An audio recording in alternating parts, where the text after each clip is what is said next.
Hey, and welcome to another episode of Making the Right Play. I'm your host, Ishi, with my co-host. Manet. Today we have an absolute superstar on the podcast. Ruqaiyah is a recent graduate from UCL in Experimental Linguistics. How are you doing, Rooks? Hi, I'm good. How are you guys doing? You doing all right? I'm fine. When did I was actually curious right now. Like when did the both of you meet? Like was it like from like primary school, or was it like how long has it been? It's from like... Foundation? Okay, Ages? Foundation? ages ago. So wait, yeah, I guess it was actually foundation. So like, I know Wait, which class? nurse? Nursery Pink. I was in Nursery Pink. I was in Nursery Pink, and then I was in KG Yellow. Okay, that was my first time. So, like we were in the same class, I think. I think so, yeah. So we've known each other from the start of our schooling, basically. Okay. We go way back. Yeah, I think I met Ruqaiyah during MUN, the whole MUN situation, and like I mean you were like you were with Isur, like in terms of like you already Hebrification together, right? Yeah, so okay, yeah, that's all. Yeah, I've heard a lot about you though over the years. But, Good things, Yeah. I hope. yeah. No way, all good things. I think like a lot of us knew that Ruqaiyah was going to be Hebrific from like From a mile away, no? grade 7, grade 8. Like, it was pretty obvious. Like you're like, oh, like who's the candidate for Hebrific? It's like, oh, like on the boys' end it was not clear at all, but on the girls' end it was like, oh, it's always Rooks. Anyway, so Ruqaiyah, you're yeah, I'll stop the flattery. We try to flatter, I guess, so they feel better. Okay, this is not flattery. This is just me being honest.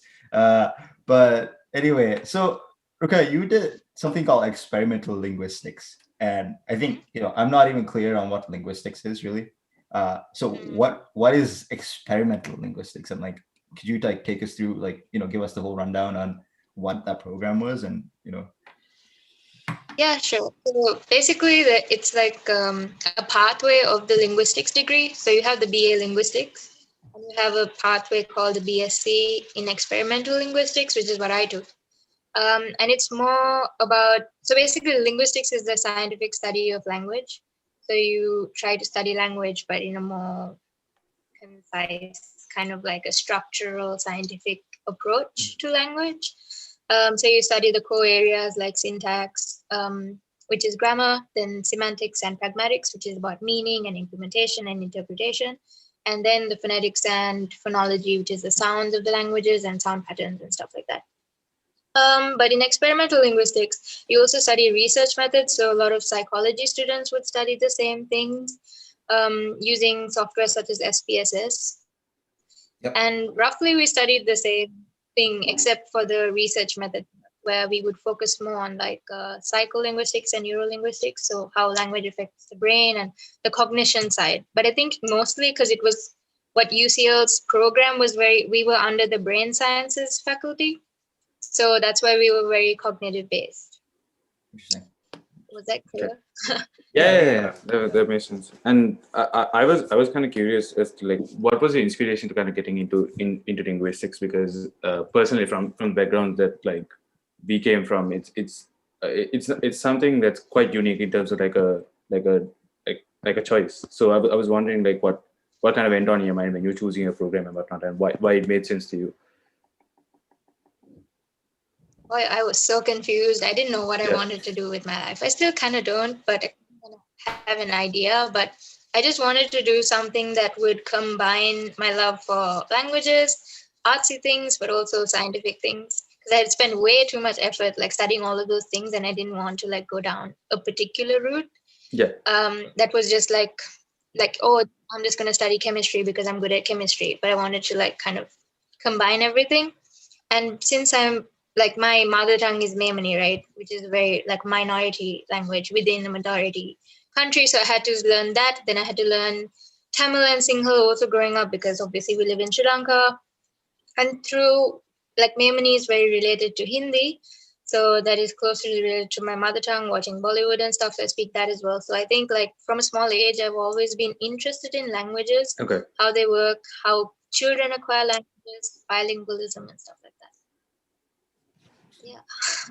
Yeah, I think acquiring languages is a question that I also like thought about, because I know like when you're young, your neuroplasticity is way higher, and it's easier for like kids to pick up languages. And then now I go to college and I try to learn a new language, and I'm like, what is this? I can't memorize these verbs. It's just this whole like train cycle. But anyway, yeah. How was that program? How was the whole structure of it? And did you enjoy like the whole UCL experience? Oh my God.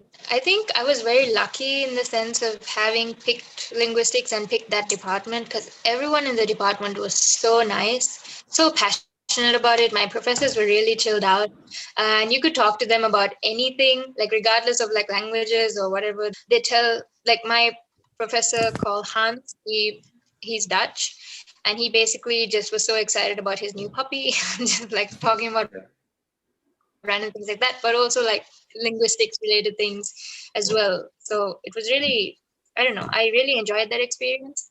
And the fact that I could choose a lot of modules within linguistics as well, kind of branching out from, like there was this module I took on deep learning. So I'm really bad at anything technologically related, but I thought I should give it a shot, like natural language processing. And we learned about how, like Google Translate and stuff works. That's So, like, that's actually pretty cool. Okay. Yeah. Yeah. Because I remember me at some point that you had to like deal with some. Like, I think when you were writing your thesis, actually, you had like some like. And was it your thesis, or am I right saying that? It was more like a long essay, which is what it was called on Right. my course, but a dissertation. Okay. Cool. Yeah, but I remember you mentioning this, and I was like, "Wow, linguistics, deep learning." Like, obviously, like I'd heard of like natural language processing, but I didn't think of it from like the point of view of linguistics. Because when we It's come really across cool. it, yeah. Sorry, I cut you off there, but like I No, was it's going to say, like when we come across it, we kind of look at it from the point of view of like an industrialist, like, oh, like how am I gonna like create these bots that communicate with humans, right, using English or like some human language, right? But thinking of it from the other perspective, I think is super interesting. I don't know if you have any like takes on that. My supervisor, actually, he's in the phonetics and speech and hearing part of linguistics. So he's actually done a lot of programming. He did his undergraduate degree in physics and then moved on into linguistics and phonetic science, because phonetics is very related to physics. So we had to analyze like sound samples, and then using like these spectrograms, not like the chemistry spectrograms, but like those spectrograms where you kind of like just through the waves, you see what sound was there through the formants. So like if it's rising, then it's more like a high vowel or something like that. So those kind of like technical skills also you need for analyzing phonetics and stuff. But basically he created like this robot baby computer thing. Is that right? I don't know. Like a baby robot. And that robot mimics how children acquire languages. I'll give you the link later, but it's really cool. That And would be cool. That would be interesting. Yeah. It does a lot of research in that sense. Oh yeah, I can imagine. Like, and it's funny that you mentioned like spectrograms, because the whole like identifying like speech structure from spectrograms. So like the research I do on like the machine learning side with Cornell. So we do the same thing but with birds. So we look at spectrograms from bird calls, and we look at like different inflections, and then we look for like, oh, like when is this like characteristically different from like another individual, right? And then we look for like hints of speciation and things like that there. So it is interesting to see all of this like linking through that kind of medium. But yeah. Yeah, we had this course on animal linguistics as well. So you know how bees communicate, or that there's honey somewhere here, and like the bee dams and whatnot. So my personal tutor is actually doing research in that field, so animal linguistics, which is also an interesting field if you think about it. That I never considered. I was like, linguistics of like bird calls, no. But it was really Not so much cool. linguistics, but yeah, it is. I think over here too, like before you take like the NLP class, you need to like take like not need to, but like it's a very recommended prerequisite to actually take the linguistics, like the intro to linguistics course. If not, like you apparently like fall behind class. Yeah, so I found that interesting because my friend took like a linguistics class, and I was like, yeah, this is interesting. This is like because it's very out of like the general like CS like curriculum that we do. So that was just like very interesting, and I think it's a very advisable elective, especially even for people who like do CS from like CS and like anything tech from this point on. Like I think it's a very valuable thing to learn. because you can apply yourself to those industries. And like you get Yep. semantics too, right? You learn semantics as well, right? So Yeah. logic, the sign, the like and or those kind of things. So we Oh learn the linguistic. yeah. Okay, that's cool. And I was just wondering, like, I know I spoke to you before, like you went to like UCL, and you were very happy with like the program that you chose and whatnot. And I was just wondering, like, how is it on like the inside in terms of like your student life and things like that? Like, how is it living in London, and how was the UCL experience as a student? Would you recommend it to someone coming in again? And what are the good things and the bad things? I would definitely recommend it. I think Okay. living in London is something that at least someone like me would never have the chance or like the dream of knowing it, coming from a conservative background, I guess. So living in a big city was really, really great. Just feeling that independence for the first time kind of thing. As UCL, as the university, is honestly the resources that you get, the connections that you make is actually amazing. Because you meet people from literally everywhere, and you just like meet a whole lot of people. And everyone is very approachable, friendly, and just the fact that there were like 200 some plus clubs and societies that you could get involved in. They were like ridiculous societies like Magic or like Harry Potter or whatnot. But like anything, you have interest, you could make a society and have 30 members and just, that kind of thing. But at the same time, that's also how I got involved with Warchild.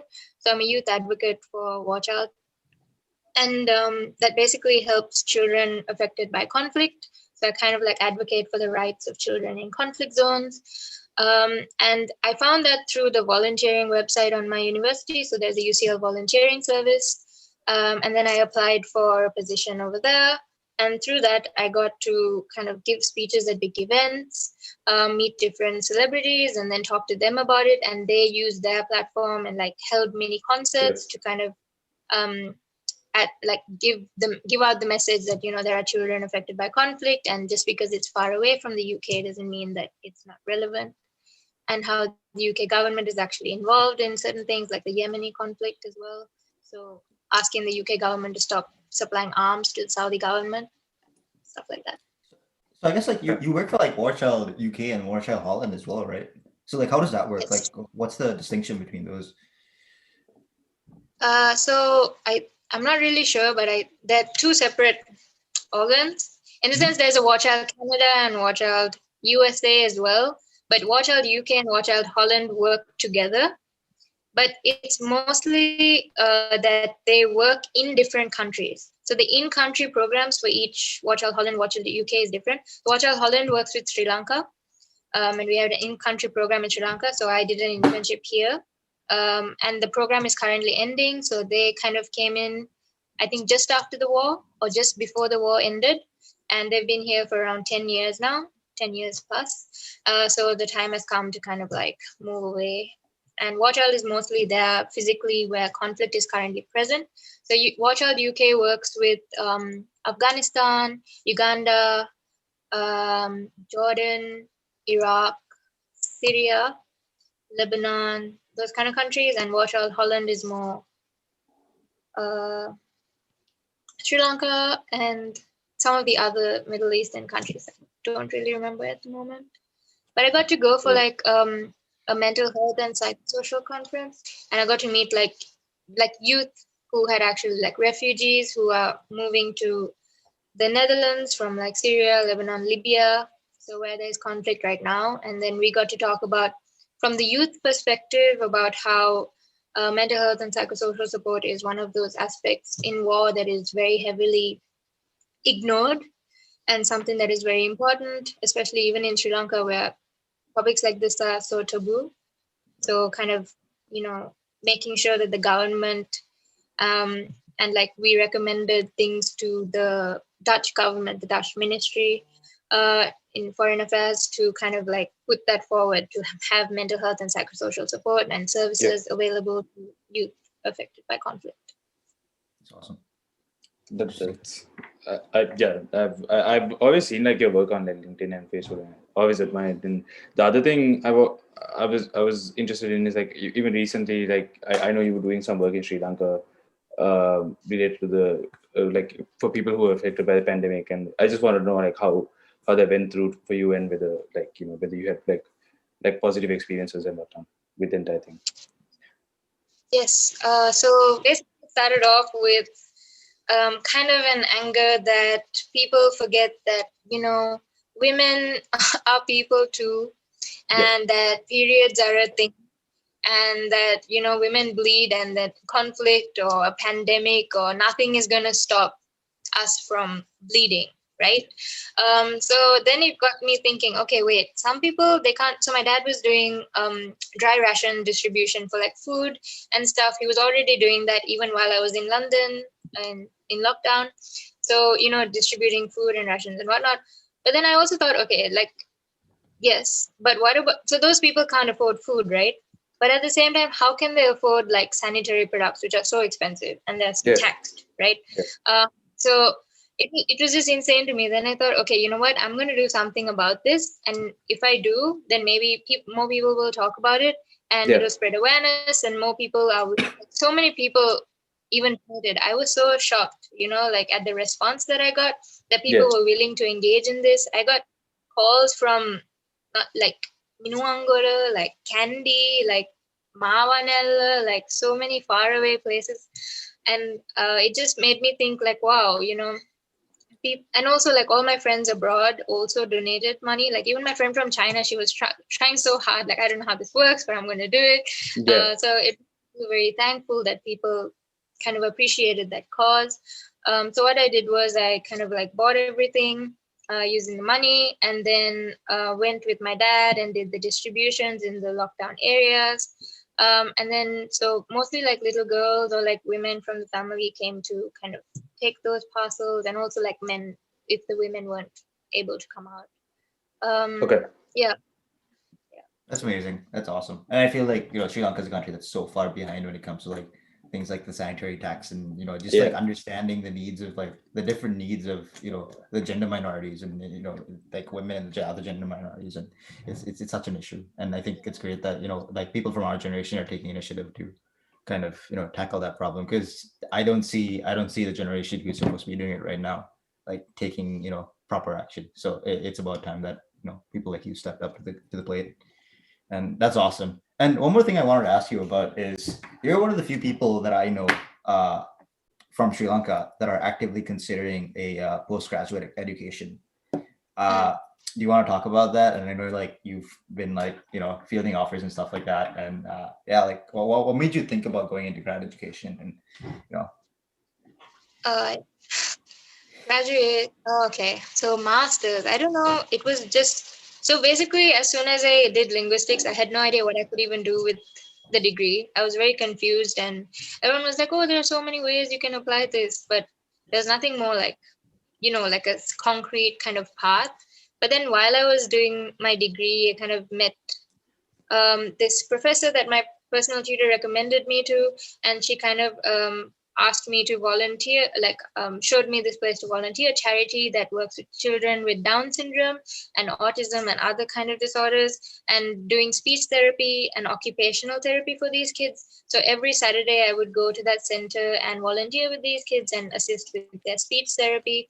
And it kind of made me think, okay, you know what? This is the career that I'm kind of interested in, and I would like to help children affected with kind of speech disorders, not only people with disabilities, but also like normal children who struggle with communication and whatnot. And also because I study communication, and it's so important in every facet. So I think that was one of the reasons where pushed me to. And to be a speech therapist in the UK, you need a master's degree. You can't just practice with a bachelor's. So which is why, I mean, you can, but like it's master's is more recognized in all the other countries as well. So that's one of the reasons why I thought I need to get a master's if I want to be a speech therapist. That's awesome. And also like awesome research is pretty. Go ahead. And just like a small clarification, like was like your master's program is also going to be in linguistics, is it? Or no. So it's in speech and language sciences. Okay. Which if I do master's, it qualifies me to, because it's an accredited course. That's right. Yeah. SLT kind of thing in the UK. So that would qualify me to work as a speech therapist. It does use linguistics. So, but they also teach that to you. Like if you have a completely different background, but like having a linguistics background gives you an advantage. Yeah, that makes sense. Yeah. Those are the questions on my mind. I think each year you have like one final question to Ruqaiyah. Yes, we have this really weird final question that we ask all our guests, so bear with me. Listen to the whole question first before you make any like facial reactions, because all the guests like they hear the first part and they're like, the hell, right? But listen to the whole thing. If you could lick the foot of anybody in the world, alive or dead, fictional or non-fictional, I guess, and gain their power being defined as whatever it is you want, who would it be and why? The foot of someone. Yes, you have to lick their foot, and then you gain their power defined as whatever you want it to be. And remember, this can be fictional characters, dead people, alive people, of course, but you know, dead people might be weird. I guess alive people would be weird too, but I'm I guess if I had to, absolutely, then like David Tennant, Doctor Who, and just get like the screwdriver. Do I have to like, if I could like travel through time or something, that would be really cool. I don't know. Okay. So you'd want the phone booth? The TARDIS, the phone booth. Do you disrespect? Dude, I don't know. Dude, don't call me an uncultured swine. Please don't. Like, don't go down this route. Like, I don't watch popular culture media things. I don't know. Okay, but it's still fun. It's the TARDIS. It's okay. Yeah, fair enough. I knew that. I just like. I'm gonna make myself look good. I was making sure that the viewers who didn't know what it was called, I was make sure that I didn't keep the Doctor Who community. Okay. But anyway, okay, fair enough. I forgot what it was called. I really don't know. I haven't thought about it. Like, just licking feet is just not my thing. Sorry. If it's your thing, I respect that, but it's not mine. but you're doing it for a specific game. Like, it's like the licking the foot is the cost. Right. And then the not a huge it's like washing with bleach.